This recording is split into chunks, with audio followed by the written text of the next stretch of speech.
le Kubota. Dans le Kubota. Merveilleux. À toi, mon frère.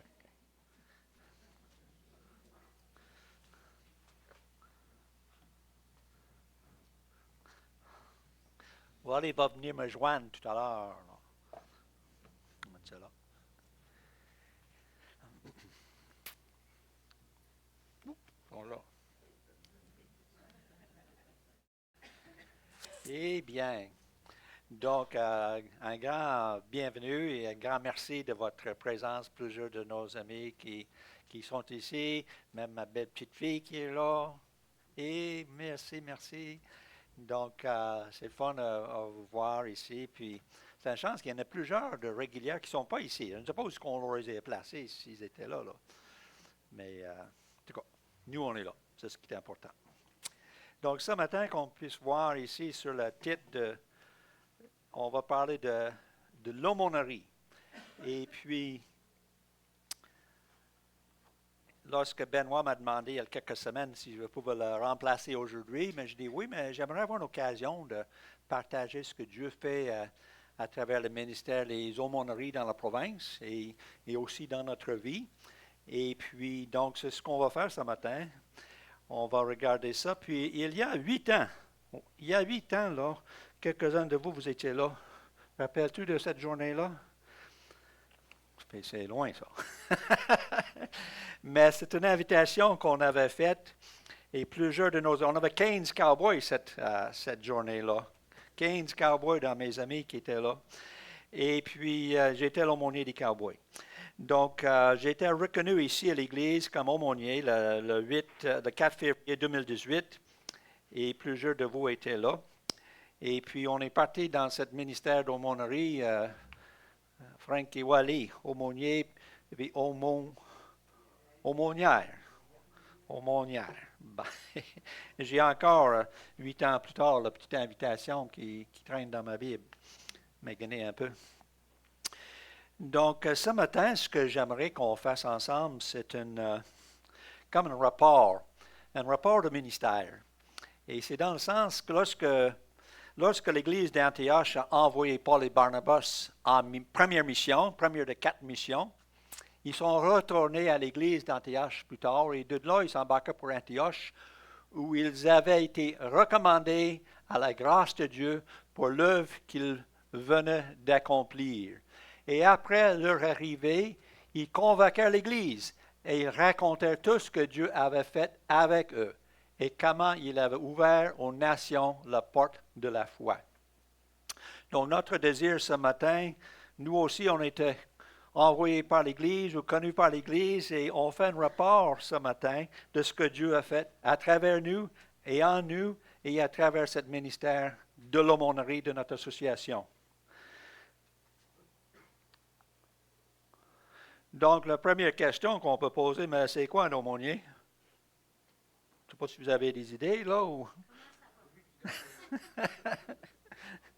Hey, c'est lui qui donne les émotions. Donc, on va essayer dans ce partage ce matin de définir le rôle d'aumônier, faire un petit peu de rapport de notre implication, faire un rapport de l'aumônerie et son développement dans notre association d'Église, regarder quelques exemples bibliques des personnes qui étaient connues comme aumôniers. Donc, comme j'ai dit, la première question, c'est qu'est-ce qu'un aumônier? Et l'expression se trouve pour la première fois ici dans l'évangile de Matthieu, dans le sermon, où ce que Jésus dit, gardez-vous de pratiquer votre justice devant les hommes pour être vu. Autrement, vous n'aurez point de récompense auprès de votre Père qui est dans les cieux. Donc, lorsque tu fais l'aumône, ne sonne pas la trompette devant les hommes pour les hypocrites, etc. Donc, on voit cette expression-là lorsque vous faites les aumônes et que la main droite ne sait pas ce qu'il fait la main gauche. Mais dans cette passage, moi j'ai toujours, en lisant ça, je pensais qu'un aumône, c'était une offrande, comme la veuve qui a mis son argent dans le tronc, ou comme le boiteux dans le temps de Pierre et Jean, lorsqu'ils passaient devant le temple, il y avait un boiteux qui demandait l'aumône. C'est un peu comme le monsieur avec son guitare sur le bord du chemin qui joue la guitare, et on s'attend à ce qu'on mette quelques sous dans la boîte de guitare. Mais en regardant la notion de l'aumônerie, on voit que c'est beaucoup plus qu'une offrande financière, mais c'est un geste de bienfaisance et de miséricorde. Donc, lorsque vous faites un geste de bienfaisance ou de miséricorde, faites attention de ne pas faire pour attirer l'attention à votre générosité. Là. Donc, la Bible désigne le monde comme un acte de charité, un acte de miséricorde, un acte de compassion, motivé par l'amour de Dieu et de son prochain. Le monde peut être matériel, mais elle engage également la personne à se donner elle-même. Lorsque Pierre et Jean ont vu cette boiteuse sur le bord du temple qui demandait l'aumône, est-ce qu'ils l'ont donné? Hein? Est-ce qu'ils ont donné quelques sous? Eh non! Nous n'avons ni l'argent ni l'or, et comme moi. Mais ce qu'on a, on vous le donne. Au nom précieux de Jésus-Christ, lève-toi et marche. Donc, il a donné le don de la guérison. Et qu'est-ce qu'il a fait, le jeune boiteux? Dans son saute en loup, mon Dieu. Il était guéri. Donc, c'était un aumône spécial et précieux. Donc, le monde peut comprendre l'attention, le regard, l'écoute. On dit qu'un aumônier a besoin d'utiliser 5 fois plus ses oreilles que sa langue. C'est pas parler, mais c'est écouter. C'est le temps consacré à une personne. La simple présence, même en silence, de l'aide aux besoins. Ce sont les formes d'aumônerie parfois plus significatives qu'un don d'argent. Lorsque Wally a eu son accident, puis le 10 de mars, puis par la suite hospitalisé, notre réfrigérateur s'est rempli d'aumône. On s'est dit, mais quel aumône est-ce qu'on va manger pour souper ce soir? Donc, c'est un geste de bienfaisance et de générosité de votre part pour lequel on vous remercie beaucoup. Donc, qu'est-ce qu'un aumônier?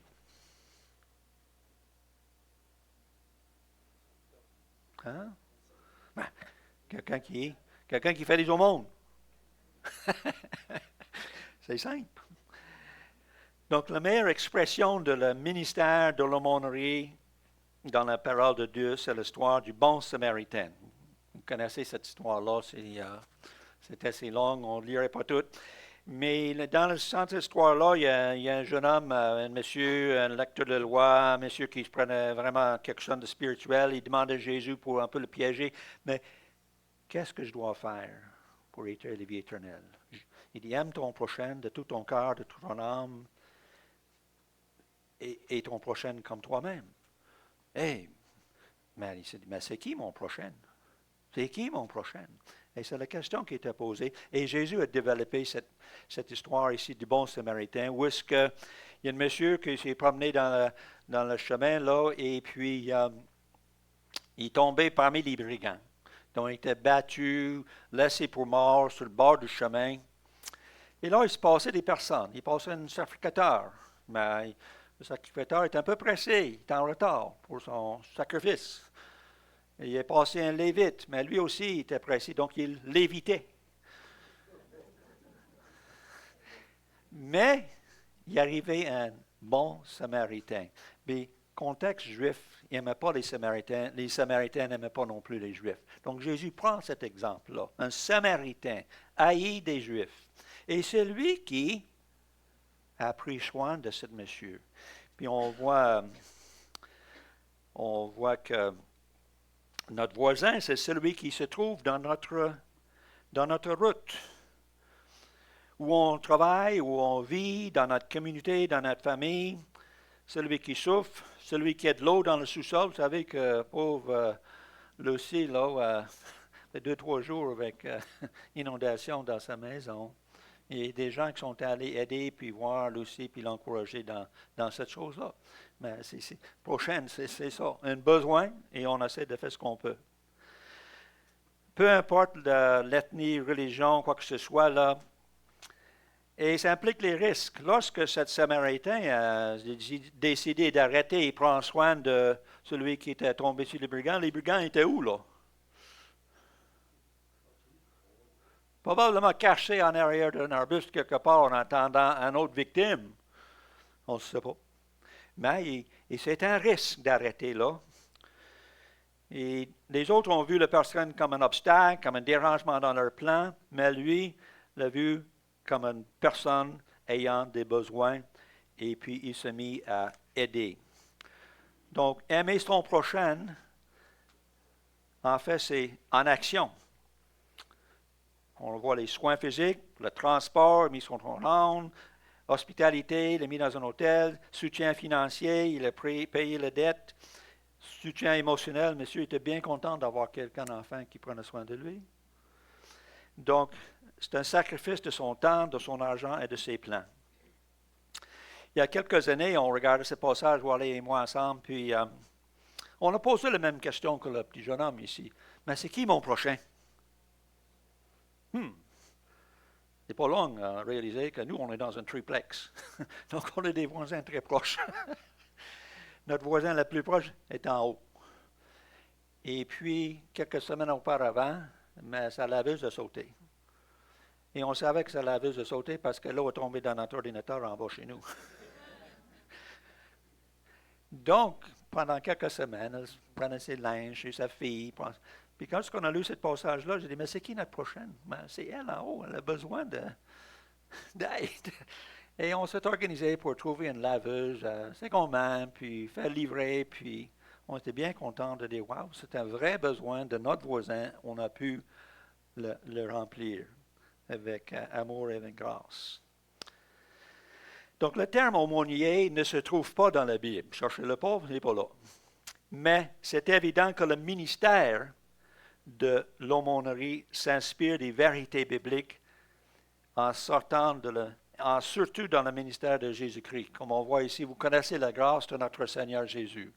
Christ, pour vous, s'est fait pauvre, de riche qu'il était, afin que par sa pauvreté, vous soyez enrichis. J'ai trouvé quand même une couple d'aumônières dans la parole de Dieu. Connaissez-vous Dorcas ici? Il y avait échappé parmi les disciples une femme nommée Tabitha, ce qui signifie Dorcas. Elle faisait beaucoup de bonnes œuvres et Dorcas, c'était quoi? Un aumônière. Ah, c'est bien ce matin. Un autre, il avait à Césarée un homme nommé Corneille, dans Centenier, un soldat romain responsable de 100 soldats. Ce n'est pas un juif, là. Ce n'est pas dans les cercles. Cet homme était pieux et craignait Dieu avec toute sa maison. Il faisait beaucoup d'aumônes au peuple et il priait Dieu continuellement. C'était quoi, lui? Un aumônier. Un centenier aumônier. Mais ce qui est intéressant, que Dieu regardait cet homme-là qui craignait Dieu, et à travers la vie de la famille de Corneille, l'Esprit de Dieu a permis que Pierre arrive, et le début de ce ministère envers les non-juifs a débuté dans la maison de Corneille. Il y a 2 chapitres dans le livre des Actes qui s'adressent à ça. C'est merveilleux. Mais Corneille, c'est la première non-juive pour devenir ce qu'on appelait aujourd'hui, ou peu de temps dans ce temps, des chrétiens. Donc, c'était merveilleux. Corneille, centenier, aumônier. Historique. Je parle un peu de l'historique de l'aumônerie. On va dire que depuis longtemps, la notion de l'aumônerie, surtout du côté anglais, est établie. Et on utilise l'expression chaplain. Vous avez entendu ça peut-être? Aumônier anglais, c'est un chaplain. Et depuis longtemps, il y a eu des chaplains dans les forces armées.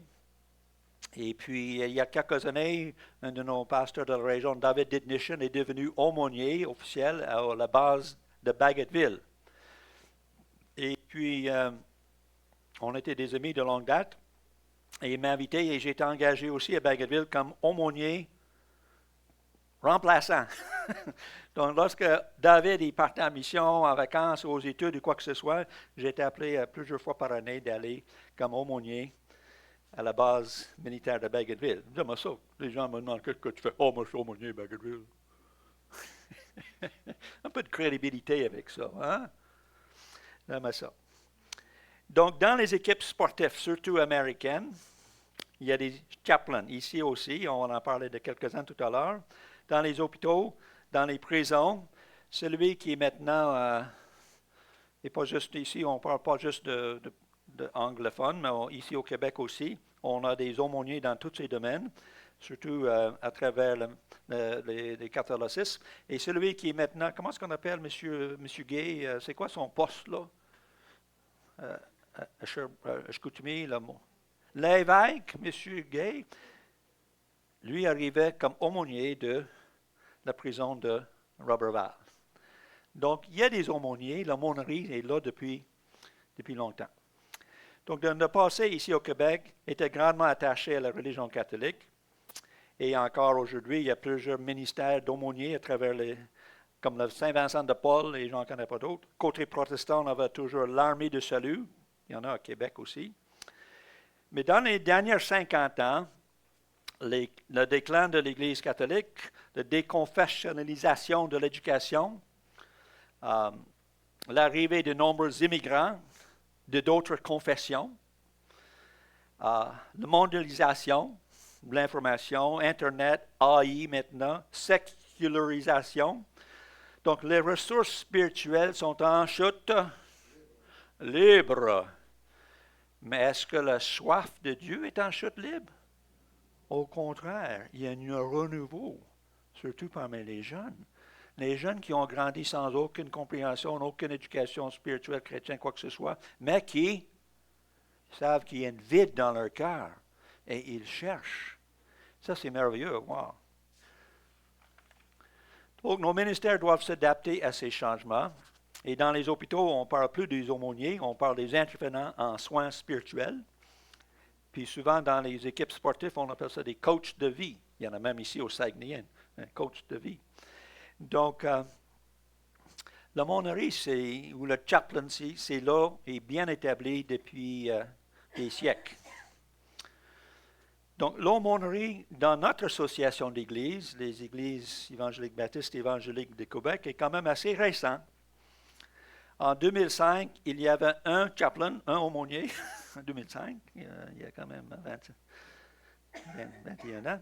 Il y en avait un, c'était Claude et Huguette Mathieu. Puis quand on allait à la pastorale, Claude, c'est un homme assez âgé déjà, il était toujours là avec son petit table. Et lui était aumônier au camionneur. Il y avait les kiosques dans les truck stops. C'est quoi un truck stop en français?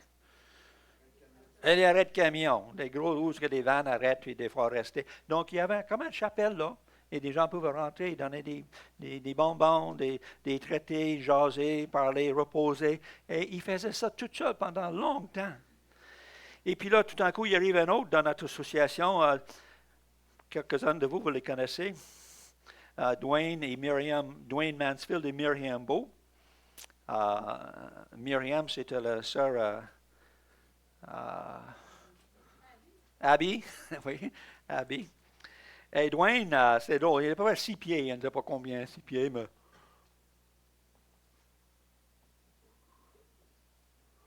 Il y avait des trous dans ses jeans et des patchs avant que ce soit la mode. Il a 30 ans. Et il travaillait dans la rue à Montréal. Puis lorsqu'il venait à nos pastorats, on se moquait quasiment de lui. On faisait marcher semblable à Dwayne. Mais c'était un de nos seuls aumôniers de notre association. Dwayne et sa femme est là avec Claude. Mais Claude s'est mis à faire la promotion, visiter les églises, parler avec des gens, Claude et Huguette. Et puis tout d'un coup, il y a un début d'un mouvement dans notre association des aumôniers. Et dans la région, surtout dans la région au début de Saint-Hyacinthe, il y a une ampleur, plusieurs personnes qui sont jointes à l'association des aumôniers. Et ça a commencé un peu à travers des comptoirs vestimentaires, des besoins sociaux, les banques alimentaires, Donc, à Granby, à Saint-Hyacinthe, à Cowansville, à Longueuil, puis d'autres églises dans ce coin-là ont ouvert leurs bâtiments pour recevoir des gens qui arrivaient de partout dans le monde ou qui étaient dans les besoins, pour répondre à leurs besoins physiques et nourriture, mais aussi partager la parole à ceux qui voulaient l'entendre. Donc, c'est un ministère où les pasteurs retraités, les gens qui étaient en charge d'une église, mais ils sont rendus vieux comme moi, ils ne voulaient plus faire ça, mais ça leur donnait une occasion de continuer à avoir un ministère à travers ces banques alimentaires. Et beaucoup de pasteurs à la retraite, comme moi, se sont joints à ce mouvement des aumôniers. Donc, c'est un terme qui donne une crédibilité à leur présence. Si quelqu'un me demande, oh, moi, je suis un pasteur, l'Église baptiste évangélique, c'est fini là. Si je dis, oh, je suis un prêtre, oh, mais si je dis aumônier, oh, où? Donc, c'est un terme, une expression qui est connue de notre société, qui a une signification un peu religieuse quand même, mais aussi service. Donc, c'est un mot qui donne la crédibilité. Et Louis Bourque, celui qui était notre parent à Catherine ici, l'aumônerie agit comme un passe-partout permettant de pénétrer les milieux fermés. Ça, c'est vrai. Donc, aujourd'hui, de 1 et 2, il y a quelques années, il y a dans notre association 95 aumôniers qui sont attachés dans différents ministères. Et puis, ou d'autres qui sont en progrès d'en devenir. Et on va parler un petit peu. On va inviter Wally à venir maintenant. Et puis, elle va participer un peu avec moi tout à l'heure. Mais, on va ouvrir ça, peser le petit bon.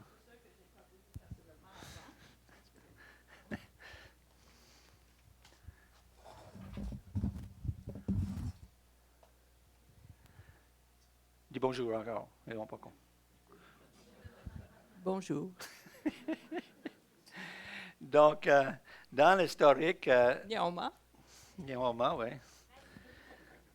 Donc, Claude Mathieu a pris sa retraite, puis ensuite il est décédé même en 2024, je pense.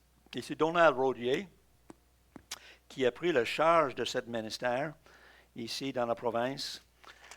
Donald était un pasteur dans une église à Saint-Hyacinthe pendant une vingtaine d'années et il a développé un programme de formation en aumônerie avec notre séminaire baptiste évangélique de Québec, SEMBEC, et il est coordinateur de l'aumônerie au Québec et aussi pour le Fellowship canadien. Donc, on voit aussi Larry Freeman en haut, qui était un peu le représentant canadien, et puis qui vient de temps en temps à Québec. Et puis, Éric Lantier, à droite, dans cet schéma, responsable des soins pastoraux et des ateliers de perfectionnement. Donc, Éric prépare et offre les Zooms les lundis soirs, une fois par mois, ou perfectionnement et de formation, témoignages et enseignements de différents niveaux. Et puis là, on voit aussi qu'il y a Wally Danbrook. Et puis, on voit que si on enlève Wally, qu'est-ce qui se passe à l'aumônerie? Hein? Le tombe à terre. Donc, Wally a un grand rôle depuis une dizaine d'années, mais peut-être 7-8 ans, je ne sais pas combien d'années, comme adjoint administratif à l'équipe des 3 personnes en haut. Donc, à toutes les semaines, il y a des corrections de français, il y a des traductions de l'anglais à français ou de français à l'anglais. Il y a des envois à tous les 95 aumôniers. Et puis, Wally est responsable de toute cette communication, de cette coordination-là. Et puis, juste pour vous donner un exemple de sa fidélité, j'ai demandé à un mot de Donald et on a coupé beaucoup des fleurs de ce que Donald a dit. Mais depuis mon arrivée comme coordinateur en 2020, Wally rempli le rôle d'agent administratif pour l'aumônerie du Fellowship au Québec.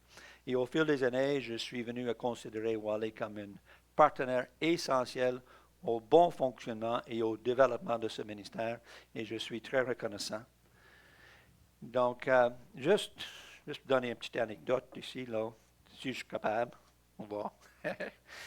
Mais lorsque Wally a eu son accident, là, c'était le 10, puis c'était une semaine et 10 jours après qu'on commence à vraiment avoir mal à la tête. Puis nos amis ont dit, hey, c'est le temps d'aller à l'urgence, là, voir ce qui se passe. Et puis, donc, vendredi matin, on décide, on va aller à l'urgence. On voit ce qui se passe, parce qu'elle a vraiment mal à la tête. Donc, moi, je m'en vais dehors, chauffer l'auto, puis je rentre. Et là, Wally s'est placé devant la table, devant son ordinateur. J'ai une lettre à traduire puis envoyer pour Larry. Donc, elle a fait ça avant de partir. Avant de partir. Donc, merci, Wally, pour ce que tu fais dans ce ministère. Et c'est pour ça que j'avais dit à Benoît, Wally vient s'asseoir tranquillement toutes les semaines. On ne sait pas ce qu'elle fait dans la semaine. Montrer que plusieurs personnes ici ont les ministères un peu cachés dans l'Église. Puis, Wally en a une. Donc, Donald, ici, a écrit un livre. Non, il n'a pas écrit, mais il a rassemblé à peu près 25 différentes personnes dans le rôle de l'aumônerie dans notre association pour donner un peu de formation à le ministère de l'aumônerie, mais donner aussi une occasion à ces gens de partager un peu leur expérience. Puis on ne voit pas grand-chose, là, c'est pas grave, mais c'est une table de matière où est-ce qu'on voit différentes personnes qui racontent leur engagement comme aumônier. Et Wally va lire quelques sections dans ça, juste donner la petite introduction à leur témoignage, et ça va nous donner une idée de la vérité très, très, très variée de le ministère de l'aumônerie. On le voit mieux là que là. C'est bon. Donc, Wally, premièrement, la carcérale. Alors, on a choisi 5-6 différents aumôniers. Et je vais juste lire l'introduction au début de leur participation dans le livre. Alors, ici, c'est le milieu carcéral. C'est un nommé Guy Gravel.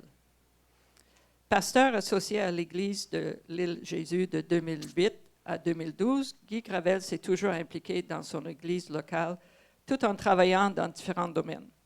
Il a servi dans les ministères jeunesse pendant plusieurs années, notamment avec Action Jeunesse et Sens Unique. Après avoir obtenu un certificat en toxicomanie, il a travaillé comme intervenant en maison de transition en 2014 et 2015. Sa prière, être un homme de paix, l'a conduit auprès des exclus.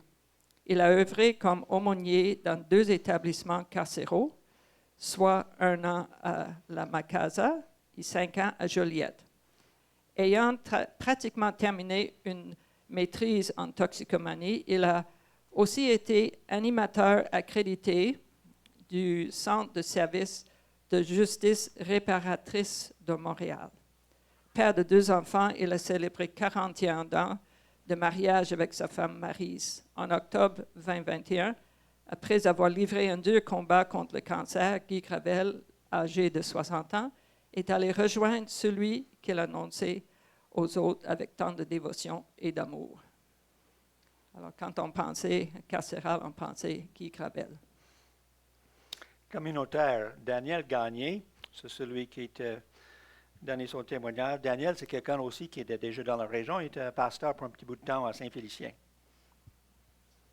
Alors, le milieu communautaire, Daniel Gagné, malgré son âge avancé de 74 ans, c'est mon âge, ça, c'est avancé? Je ne sens pas avancé. Voit comme un immense privilège d'être un aumônier communautaire à temps plein.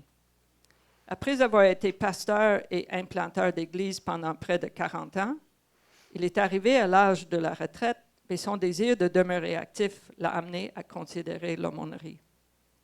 Aujourd'hui représentant de l'aumônerie en Estrie, Daniel œuvre au sein des banques alimentaires dans les villes de Granby et de Saint-Césaire, ainsi qu'à la prison de Cowansville, en plus de prendre soin de quelques malades accablés par une situation de santé handicapante, sévère, ou de personnes qui s'approchent du moment de leur grand départ. Sa passion est de communiquer l'amour de Jésus, de servir et de prendre soin des gens. Un vrai cœur d'aumônier. Dans le milieu funéraire, Lui, c'est plus court, mais c'est puissant. Le milieu funéraire, François Provencher. François Provencher est pasteur à temps plein à l'église de Flambeau à Granby depuis 2006. En 2019, il a commencé à exercer un ministère comme aumônier dans un établissement funéraire de sa ville afin d'accompagner des personnes endeuillées. Il consacre donc 5 jours par semaine à l'église et une journée à l'aumônerie. Alors, la lecture arrête là, mais durant le COVID, quand c'était très difficile d'avoir une funéraille, lui, étant déjà sur place, le directeur lui a demandé s'il y a des gens qui ont besoin d'un célébrant, est-ce qu'ils peuvent faire appel à toi? Il dit oui. Donc, il a célébré des centaines de funérailles pour monsieur, madame, tout le monde qui avait besoin. Et ce qu'on voit, et je pense, il est venu au Camp Patmos il y a 2 ans environ pour faire une conférence sur le deuil. Et j'ai une amie ici qui avait vécu beaucoup de deuil dans les 2 dernières années. Et j'ai dit, il me semble que ça te ferait du bien. Et après 10 minutes de l'introduction de François, elle était acquise. Est-ce que c'est qu'on a? Elle savait qu'elle était comprise parce qu'elle vivait. Il a un don pour les gens endeuillés. Et donc, voilà, je vais arrêter. donc, François fait environ 80 cérémonies par année dans 1 ou 2 différents salons funéraires. C'est spécial. Moi, j'en ai fait 2 l'année passée. C'est un moment privilégié d'être avec les familles. Alors, on va retourner à M. Dwayne. Oui. M. Dwayne. Nous avons, quand on est arrivé en 89, on a remplacé Jean-Pierre Grette ici comme pasteur, Jean-Pierre et Abby. Donc ça, c'est le lien avec Myriam, qui est la sœur d'Abby. Dwayne et Myriam Mansfield sont des aumôniers reconnus au sein du fellowship et travaillent auprès des personnes marginalisées dans la communauté de rue depuis le début des années 90. Ils ont eu le privilège rare d'exercer ce ministère dans une grande variété de contextes. Leur expérience, leur rôle de travailleurs de rue, d'intervenants, d'enseignants, de formateurs, de facilitateurs des réseaux, de superviseurs et de consultants cliniques, ainsi que la participation de Dwayne à un conseil d'administration et à la coordination de services, leur offre une occasion unique de travailler auprès de la communauté de rue et de collaborer avec tous les acteurs, organismes et décideurs qui entourent cette communauté. Cela permet de trouver des solutions, de promouvoir les bonnes pratiques et de mettre en œuvre des mesures de prévention. Dwayne et Myriam ont été honorés le 23 janvier 2025 en recevant la médaille du couronnement du roi Charles III. Cette médaille est décernée aux personnes qui ont, en guillemets, apporté une contribution importante au Canada ou à une province, à un territoire, à une région ou à une collectivité en particulier au Canada. Donc, ils œuvrent depuis les années 90 avec on peut dire une clientèle qui n'est pas de tout repos. Okay? Oui, merci Dwayne et Myriam pour votre fidélité. Puis Dieu a honoré cette fidélité-là. On a une couple d'autres ici, des sportifs. Oui, on va finir avec 2 sportifs. Aux États-Unis, c'est très connu, c'est très habituel d'avoir des aumôniers dans des équipes sportives. Alors ici, c'est Lorenzo Della Foresta. L'aumônier Lorenzo de la Foresta est le fondateur et le pasteur principal de l'église River's Edge anglophone. Lorenzo est titulaire d'une maîtrise en religion du séminaire théologique Gordon Conwell. Il est également aumônier sportif professionnel certifié et accrédité pour toutes les CFL, ça c'est le football, le NHL, toutes les grandes associations sportives, ainsi que coach de vie et de performance. Lorenzo a été l'aumônier des Alouettes de Montréal, équipe de football, de 2012 à 2024, année où l'équipe a remporté la Coupe Grey. De plus, il est l'aumônier de l'Impact Soccer depuis 2018. Ça parle d'un article sur lui dans le Journal de Montréal en 2020. J'ai rencontré Lorenzo lors d'un souper bénéfice pour les aumôniers à Montréal.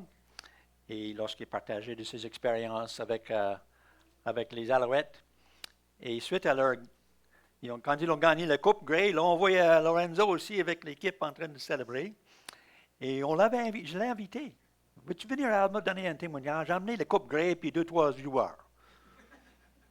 Et puis on développait ça, là. On était en marche pour faire ça. Jean-Denis, mon Jean qui était là, qui dit on va ouvrir la cafétéria au Campus Bay. On va vraiment faire quelque chose. On va voir la Coupe Grey avec les Alouettes à Alma.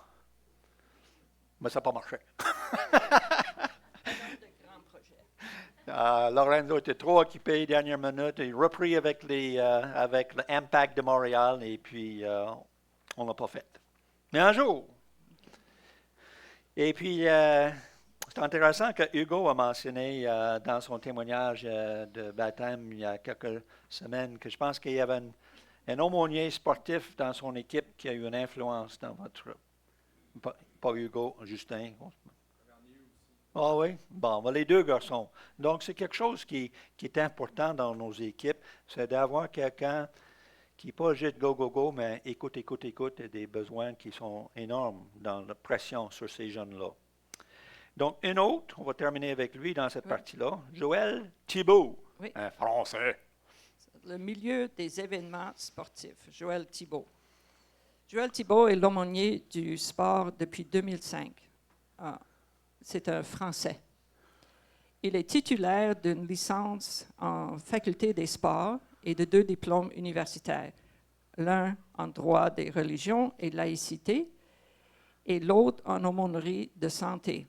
Depuis 2014, il a été accrédité à 11 reprises comme aumônier international du sport, des Jeux paralympiques de Rio aux Jeux de Paris 2024.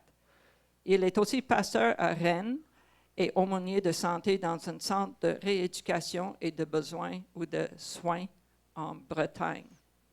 Il est le président fondateur de l'association Holistic Sports en France, au service des sportifs de haut niveau. Il est l'auteur du livre L'aumônier des champions, paru aux éditions du CEF en mars 2023. Et Joël vient ici à Montréal ou dans la région au printemps, c'est au mois de le 25 avril. Il donne une conférence, un déjeuner avec M. Louis Bourque, qui était le directeur de notre association. Donc, c'est spécial. Il vient puis il va parler de l'aumônerie dans le milieu sportif avec cette conférence. Donc, on voit ici qu'il y a plusieurs personnes professionnelles avec une formation.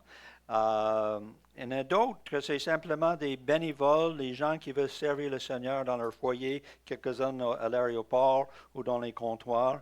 Et on va aller avec quelque chose que vous voulez dire là. Oui, bien, en travaillant sur ça, j'ai dit, Frank, toute la table de matière, c'est du monde qui faisait déjà ça avant de l'association des aumôniers. C'est du monde, chacun dans leur coin, qui avait à cœur de travailler à quelque part. Ils sentaient le Seigneur les pousser vers quelque chose. Et ce livre,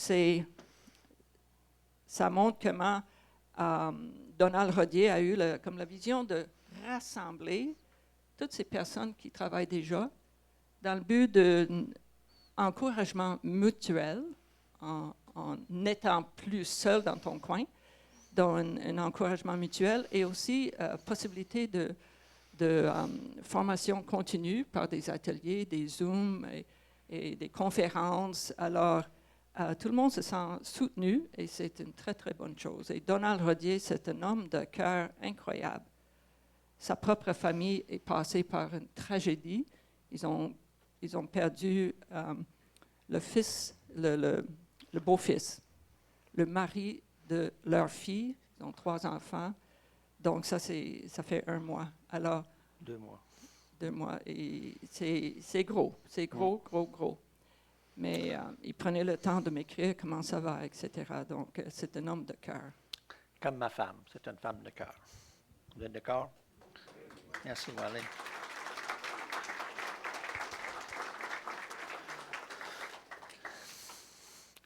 Donc, je veux juste dire que notre association n'a pas de monopole sur les aumôniers. Il y a plusieurs associations différentes qui regroupent des personnes au service de l'aumônerie.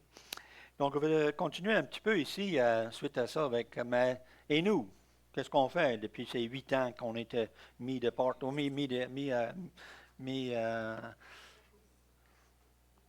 reconnus comme aumôniers. Donc, en 2018, on a pris notre retraite de pasteur, puis on avait ce désir, comme plusieurs d'autres, à continuer à avoir un ministère dans notre communauté. Et on avait entendu parler de l'expression, le ministère des aumôniers, il y en avait à peu près 18 dans ce temps-là. Et on s'est renseigné, ils nous ont acceptés dans un groupe comme aumôniers communautaires. Et dans ce désir-là, je me souviens, j'étais allé voir M. le maire Louis Ouellette, qui est aussi le préfet maintenant de l'Estrie ici, et Normand Desgagnés, le directeur général à l'Ascension. Puis les autres, ils sont habitués de me recevoir dans le bureau avec mes requêtes de subvention ou quelque chose. Et donc, qu'est-ce que tu veux, M. Frank? J'ai dit, je ne veux rien. Offre de service. Et puis, je lui ai donné justement, juste avant cette journée-là, ma petite invitation. Et je dis, on est en train d'être reconnu comme aumônier communautaire. Et je dis, y a-t-il des places ici à l'Ascension? On a besoin d'un aumônier communautaire. Et puis, wow! Donc, peut-être là, en tout cas. Mais ce qui est ouvert, finalement, c'est qu'ils m'ont placé où j'étais invité à participer à la 100e anniversaire de l'Ascension. Donc, en 19. Donc, à partir du milieu de 18 jusqu'à la fin de l'année 19, on faisait partie de cette équipe. Moi, le petit immigrant de 20 ans dans ce temps-là, faisait partie de cette équipe pour célébrer 100 ans d'événements de l'histoire de l'Ascension. Donc, c'était vraiment une occasion privilégiée à participer, de rencontrer du monde, de connaître du monde, le monde nous connaît. Et puis, j'ai organisé 1 ou 2 de ces grandes activités dans cette année-là. Donc, au début de notre ministère, on pensait avoir un ministère auprès de la Sûreté de Québec. À Camp Patmos, pendant quelques années, on a eu plusieurs réunions de hauts gradés de la Sûreté de Québec, des états-majors qui se sont rencontrés même des fois à Camp Patmos. Il y avait un jour, j'ai compté 22 chars fantômes de police dans le stationnement de Patmos. Ouh! Et puis un jour, Martin Prudhomme, qui était le directeur général à ce moment-là de Sûreté de Québec, qui était là, est venu me voir. Il dit, Monsieur Frank, oui, c'est moi. Vous êtes évangélique? J'ai dit, oui. Puis ça, c'est un mouvement évangélique ici? Il dit, oui. J'ai dit, mais mon oncle aux États-Unis est un évangélique. Et quand j'étais jeune, j'ai passé mes étés là, et c'est vraiment là que je me sens à l'aise, bien dans la foi. Et puis, mon oncle était aumônier lorsque les 2 tours à Montréal ont tombé par les avions dans ces années-là, à New York. New York. En tout cas, son oncle était là. Et nous avons besoin des aumôniers dans la Sûreté de Québec. Et puis, c'est vous qui va ouvrir ce ministère-là. Il dit ça comme ça. Il ne me connaît pas. Il dit, moi, je ne me sentais pas très à l'aise avec ça. Mais on s'est mis à faire des recherches et communiquer avec les chaplains en Ontario, le OPP, avec les GRC, différentes organisations. Je les vois ici, quelques outils qui sont disponibles déjà, peut-être ça peut être utile. Mais avant qu'on aille très loin dans ça, Martin Prudhomme a perdu sa poste pour une raison assez bizarre. Et avec le départ de Martin Prudhomme était aussi le départ de cette initiative des aumôniers dans la Sûreté du Québec. Et c'est dommage parce qu'il y a des grands besoins. Il y a beaucoup de suicides dans les corps de police. Parce qu'il n'y a personne là pour parler, écouter, puis ils ont une arme là, puis quand ça va mal, que pouf. Donc malheureusement, ça ne s'est pas développé. Mais on était invités quand même dans ce temps-là à joindre à l'équipe équestre de la Sûreté du Québec, la Fondation communautaire de la Sûreté du Québec, dans l'équipe équestre avec nos petits poneys, nos petits chevaux. Et puis, on n'était pas comme aumôniers, on était là comme bénévoles. Et puis, la Sûreté nous a offert j'aime mieux celui-là parce qu'il est plus grand que celui-là. On a ouvert cette vanne, puis on partait à travers la province. On avait 2 petits poneys en arrière, tout notre kiosque au milieu, nous autres et notre bagage en avant. Puis on a fait 20 sorties, 20 missions à travers la province avec la Sûreté du Québec en fin 18 et 19. Et puis, on était ici à Québec, là, les déjeuners de police à Saint-Marie-de-Beauce. Et voici comme on a fait des sorties un peu partout. Puis voilà un peu ce qu'on faisait. On monte notre kiosque, là, c'était Princeville, Festival Western de cheval. Puis des gens viennent un peu jaser avec nous. Ils viennent voir les poneys, puis ils nous voient, puis on donne les informations.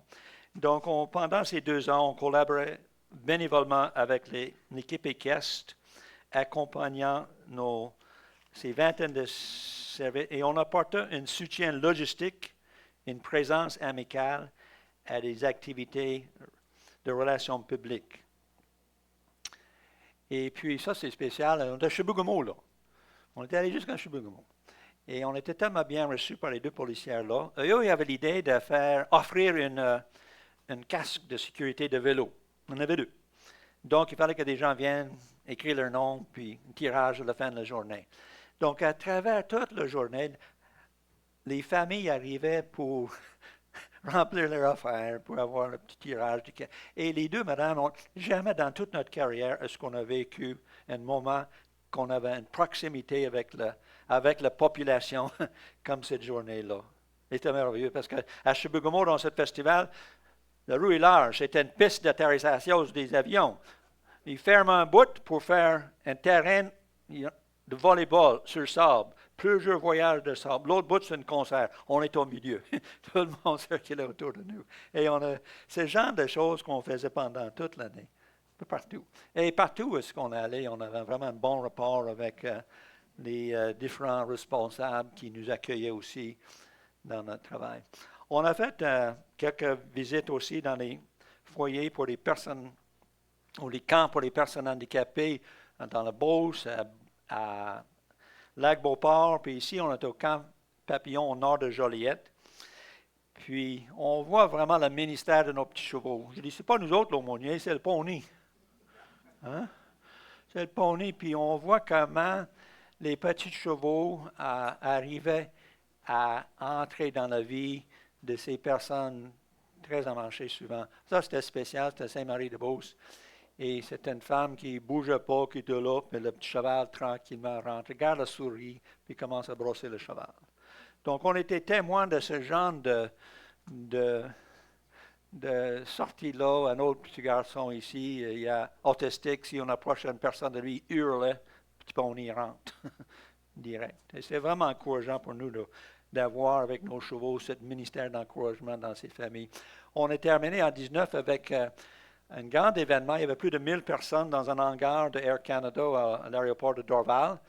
Et puis, c'était une journée où à peu près 300 jeunes ont été choisis dans différentes commissions scolaires pour un voyage en Disneyland.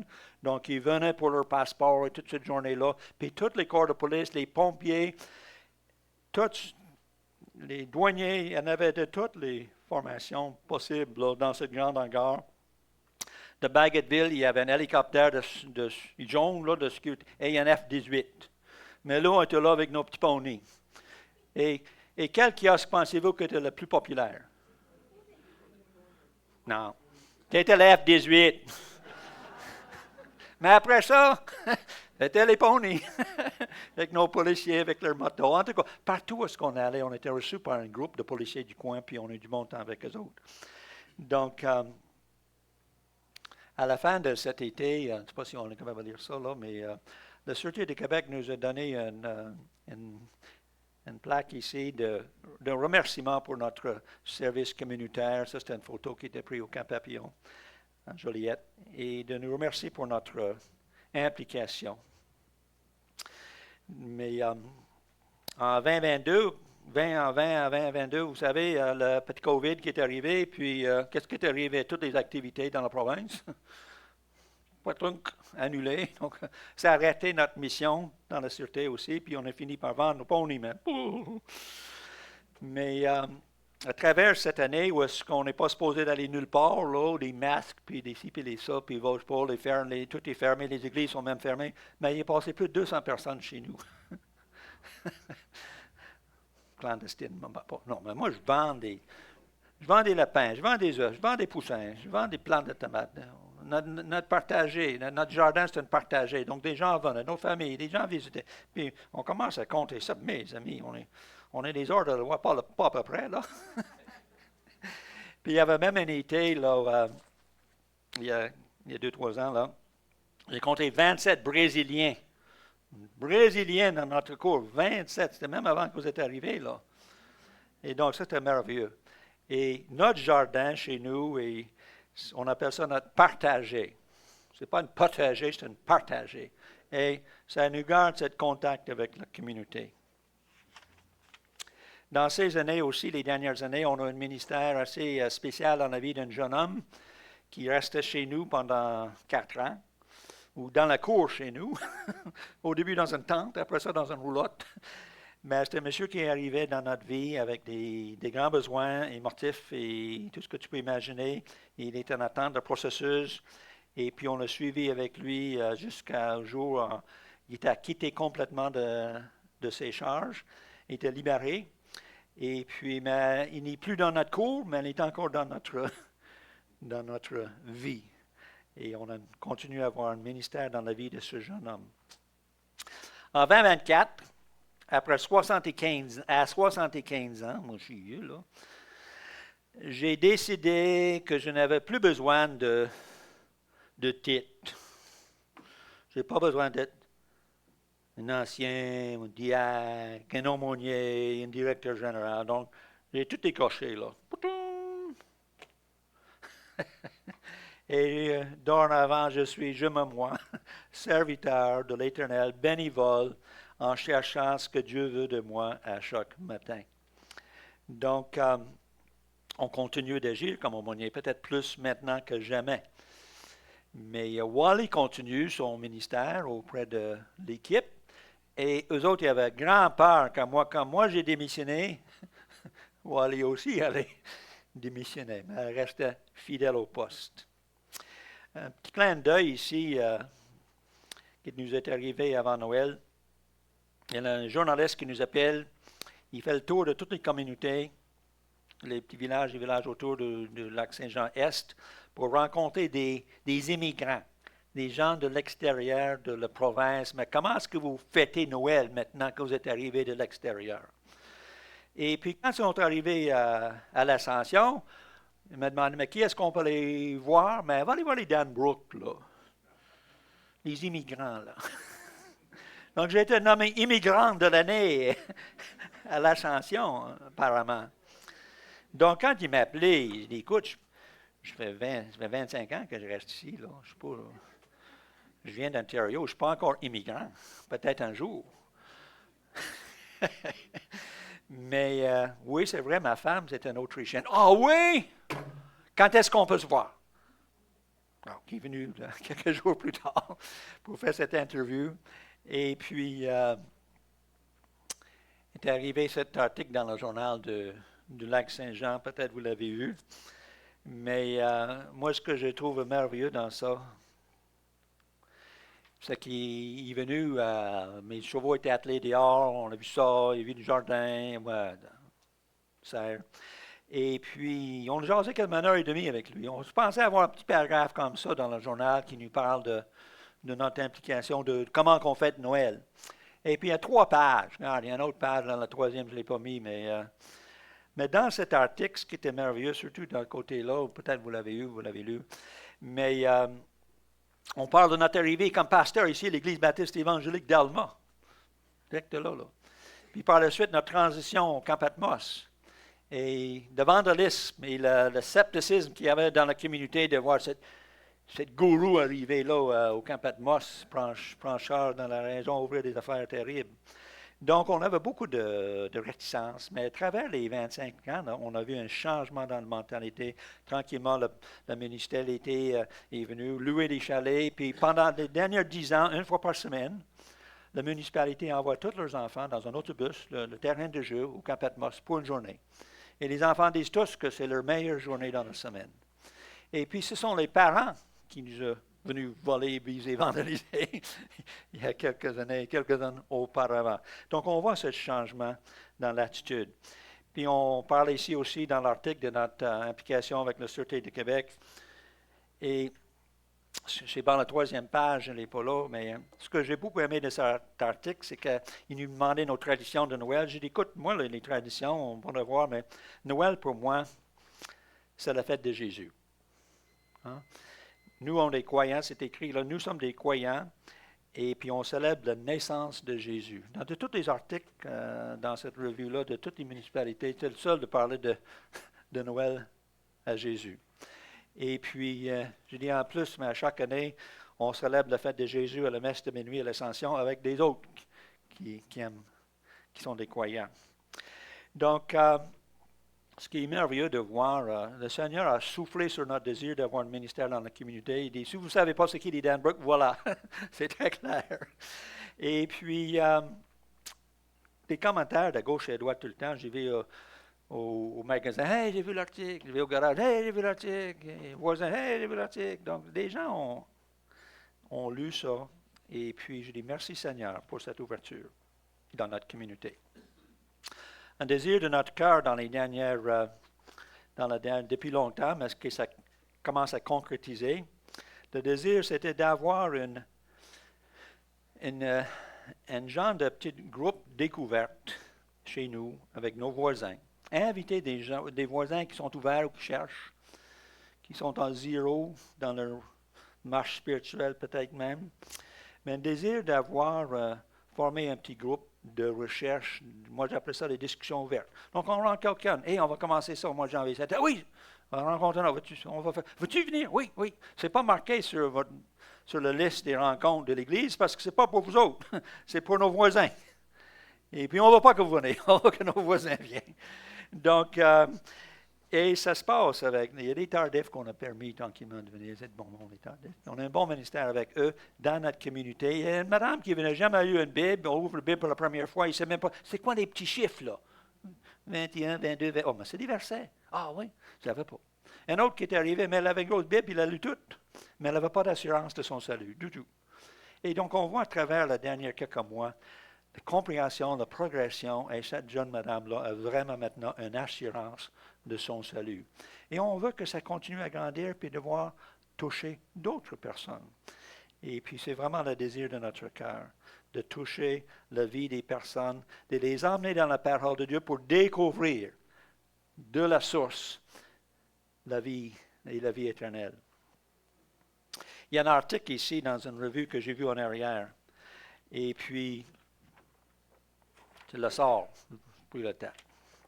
C'est marqué ici, là, marqué tous les baptistes, mais on va biffer ça. C'est tous les croyants du monde entier sont appelés à devenir l'aumônier, l'aumônerie de leur voisinage. Ils sont invités à se joindre à ce groupe d'aumôniers.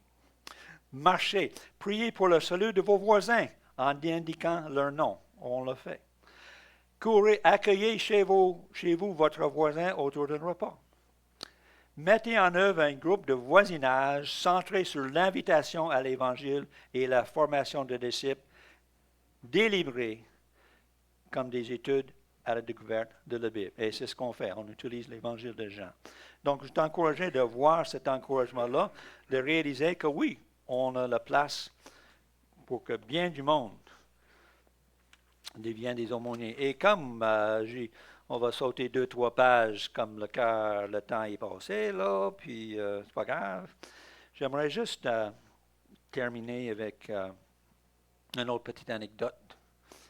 Il y a, la semaine passée, il y a 2 semaines, il y a un monsieur qui est venu parce que j'ai fait une demande de subvention, donc il doit venir évaluer la maison. C'est une grande maison chez nous, puis il fallait qu'il regarde partout, là. Il était 3 heures chez nous. Et pendant ces 3 heures-là, j'étais avec lui, il pose des questions sur l'Évangile. C'est quoi ci? Comment tu vois ça? C'est quoi la grâce? Ah, d'accord. Et là, il me demande, est-ce que ça vous dérange que je pose? Ah, pas non, je suis là pour ça, là, je suis pas là, pas de problème, pas tout. Quand il est parti de chez nous, on était sur le comptoir avec la Bible ouverte, on a regardé l'Évangile de Jean. La loi est venue par Moïse, la grâce et la vérité est venue par Jésus-Christ. Il dit, wow! On a regardé Éphésiens chapitre 2, c'est par la grâce que vous êtes sauvés par la moyenne de la foi, ça ne vient pas de vous, c'est un don de Dieu. Il dit, wow! C'est ça la grâce. Je dis, wow! Et en partant, il me dit, Monsieur Frank, là, on a eu du bon temps. Il dit, peux-tu me bénir? Première fois de ma vie que quelqu'un me demande, est-ce que vous pouvez me bénir? Je dis, bien sûr. Bien sûr, monsieur. Et puis ce matin même, j'avais lu ce passage. C'était une bénédiction. Dans 2 Corinthiens 13, 13. Et c'était une bénédiction qui est laissée. Donc, je fais cette bénédiction pour lui, avec lui. Et je vous laisse aussi ce matin, à vous, cette bénédiction. Donc, que la grâce du Seigneur Jésus-Christ, l'amour de Dieu et la communion du Saint-Esprit soient avec vous tous, pour sa gloire. Merci.